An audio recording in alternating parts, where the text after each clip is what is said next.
Hola, hola, ¿cómo están? Bienvenidos a este nuevo video donde vamos a resolver un circuito RLC en paralelo. ¿Listo? Entonces, tenemos los elementos, una resistencia de 100 ohms, una inductancia de 3 milihenrios y un capacitor de 0,05 microfarados.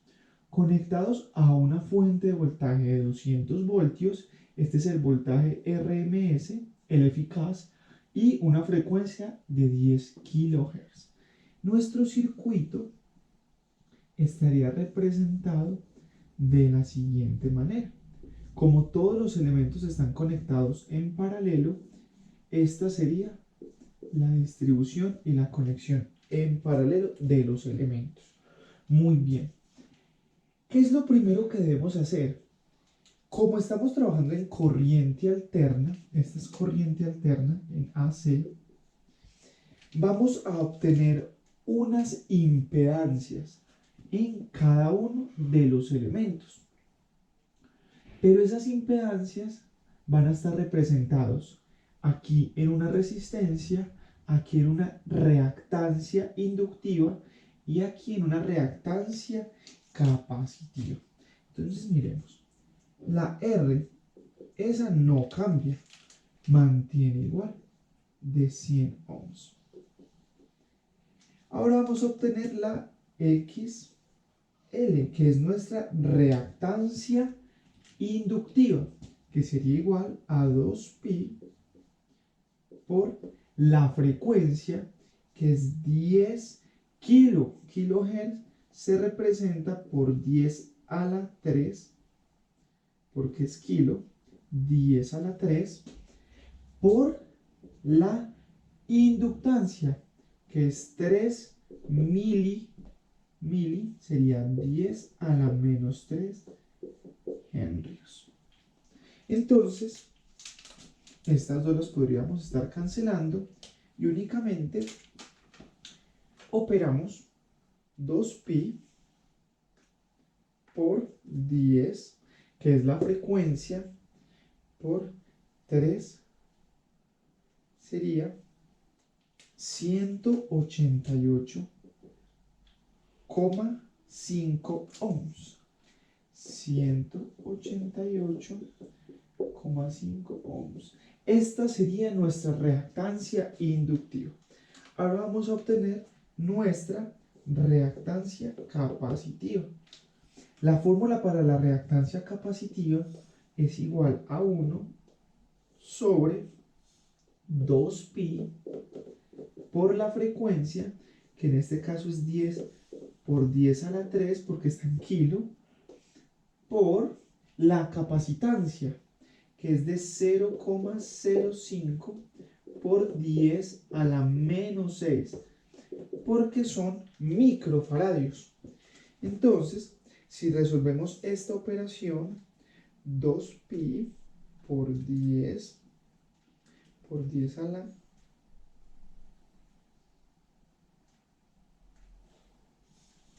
menos 3 por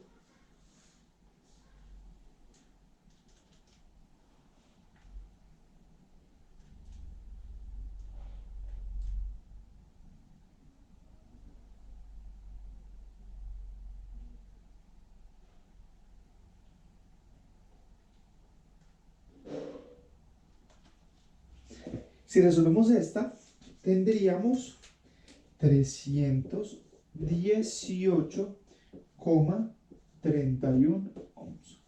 Estas serían nuestras reactancias, la inductiva y la capacitiva. Tengamos algo muy presente. Recordemos los ángulos en los que expresamos cada una de estas impedancias. Entonces, la resistencia siempre va a tener un ángulo de 0 grados. La reactancia inductiva va a tener un ángulo de 90 grados positivos.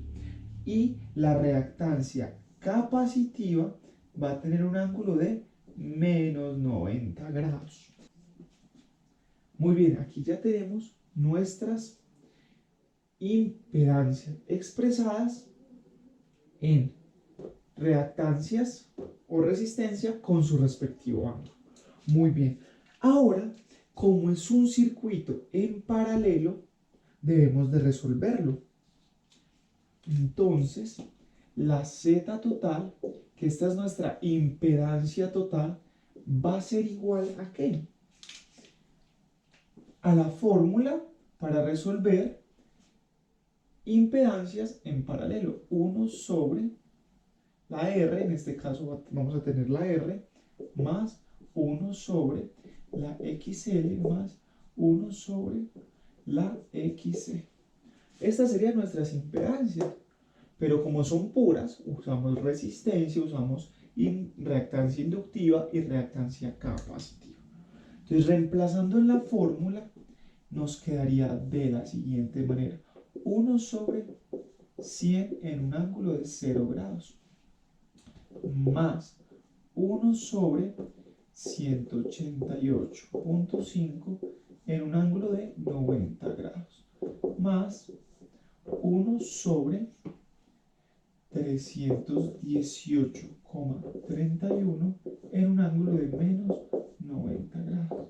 Y esto nos daría una impedancia total expresada en un fasor con una magnitud y un ángulo. ¿Cuánto nos daría? Esta estaría representada en... Esta impedancia total nos daría como resultado 97,73 en un ángulo de 12,2 grados. De 12,2 grados. Eso quiere decir que todo este circuito se convierte en un único elemento, que es una impedancia. ¿De cuánto? De 97,73 en un ángulo de 12,2 grados. Muy bien.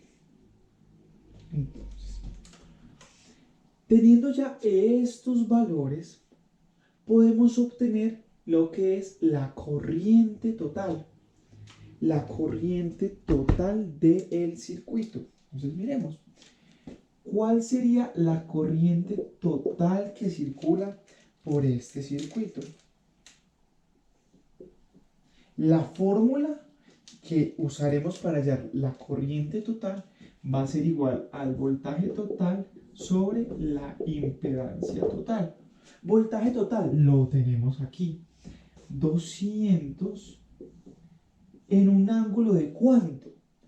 Aquí tenemos que poner mucha atención, y es que no nos están dando un ángulo, pero asumimos o entendemos que el circuito está en paralelo.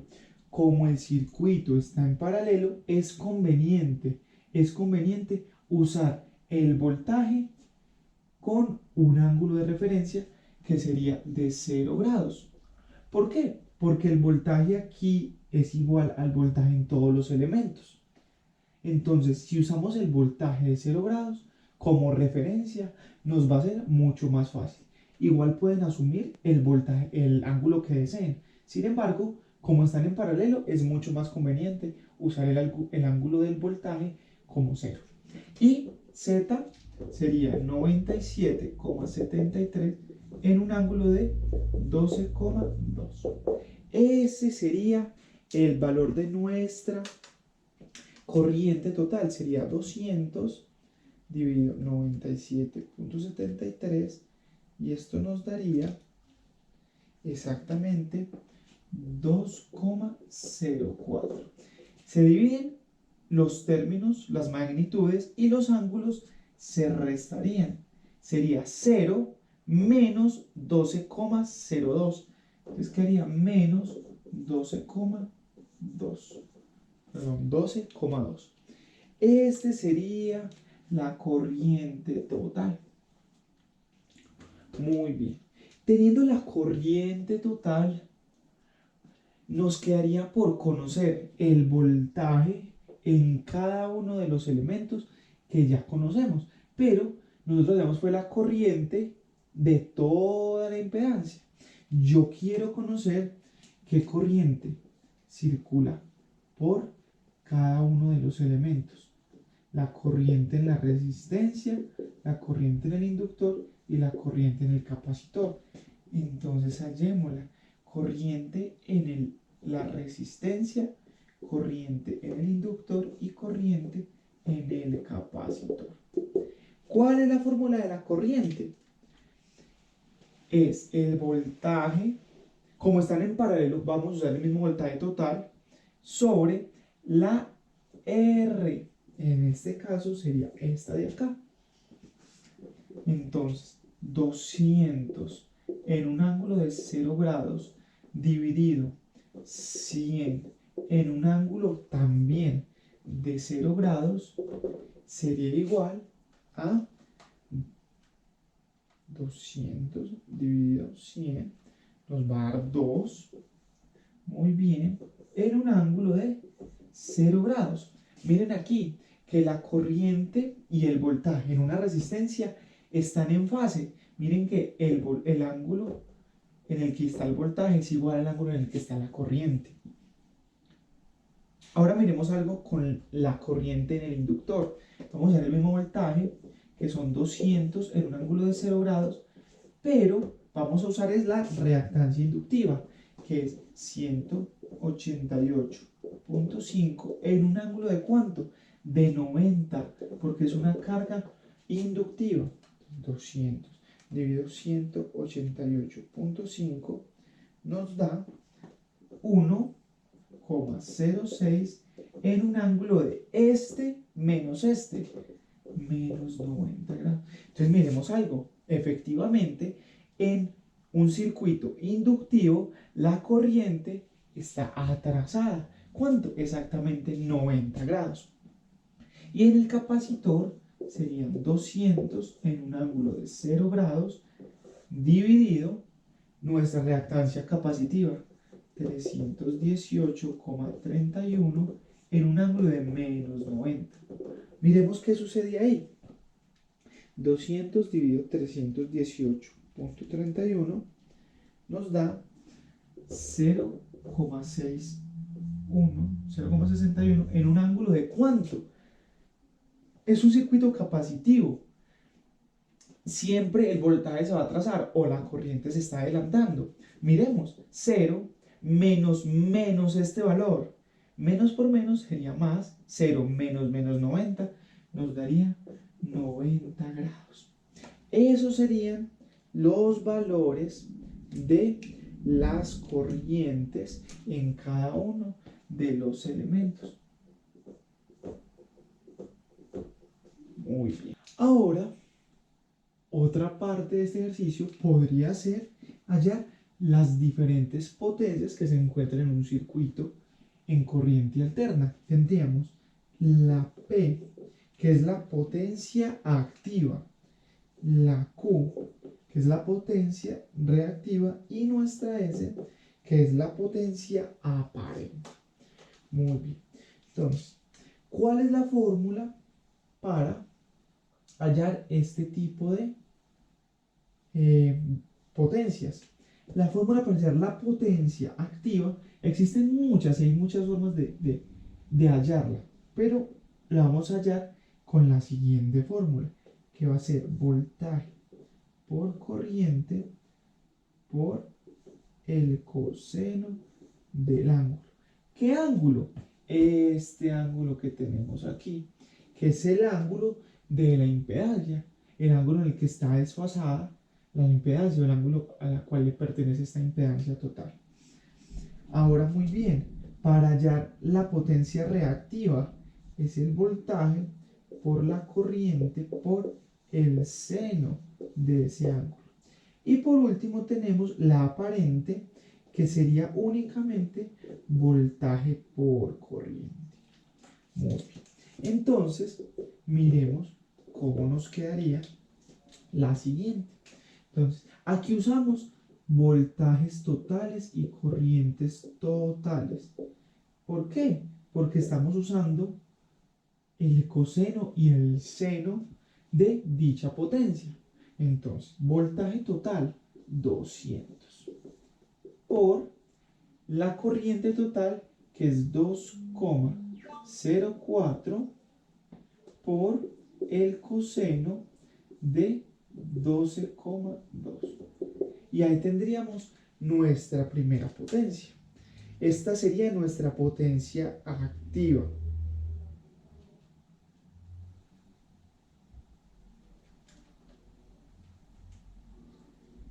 Que es aproximadamente 400 watts. Esta sería nuestra potencia activa que se da en watts. Esta es la consumida por los elementos resistivos o los elementos que están generando trabajo. Ahora, la potencia reactiva sería igual 200 por 2,04 por el seno de 12,2. Entonces ya con el seno de 12,2, nuestra potencia reactiva sería exactamente de 86,2 ¿qué? Voltioamperio reactivo. Muy bien. Y por último tenemos la potencia aparente, que sería la realmente consumida, la que nos van a facturar, la que estaría en la potencia.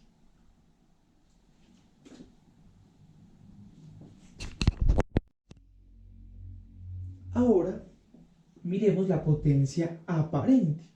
La potencia aparente es únicamente voltaje total por corriente total. Sería 200 por 2,04. 200 por 2,04 sería de 408. Y esto es en voltio amperio. Voltio amperio. Muy bien. ¿Cómo nos quedaría el triángulo de potencias de este circuito? Sería de la siguiente manera. Recordemos que el ángulo fue positivo. Eso quiere decir que la carga predominante en este circuito es la inductiva. Cuando es inductiva, el triángulo de potencias es ascendente. Entonces, aquí vamos a tener nuestra P, aquí nuestra Q y aquí nuestra S. ¿De cuánto fue nuestra S? Exactamente de 408 voltioamperios. La potencia activa de 400 watts y la potencia reactiva de 86,2 voltioamperios reactivos. Con un ángulo de este mismo, un ángulo de 12,2. Ahora bien, teniendo el triángulo de potencias, podemos hallar nuestro factor de potencia. Que el factor de potencia se puede hallar de dos maneras. Como la primera, que es el coseno del ángulo, o como la P sobre la S. La potencia activa sobre la potencia aparente. Entonces, el coseno de 12,2 es igual a 0,97. 0,97. Este sería nuestro factor de potencia. Es un muy buen factor de potencia. Recordemos que el factor de potencia toma valores entre 0 y 1. Donde 0 es lo más malo, esto es lo más malo, y 1 es lo mejor. Y ahí culminaríamos este ejercicio de un circuito RLC en paralelo. Muchas gracias.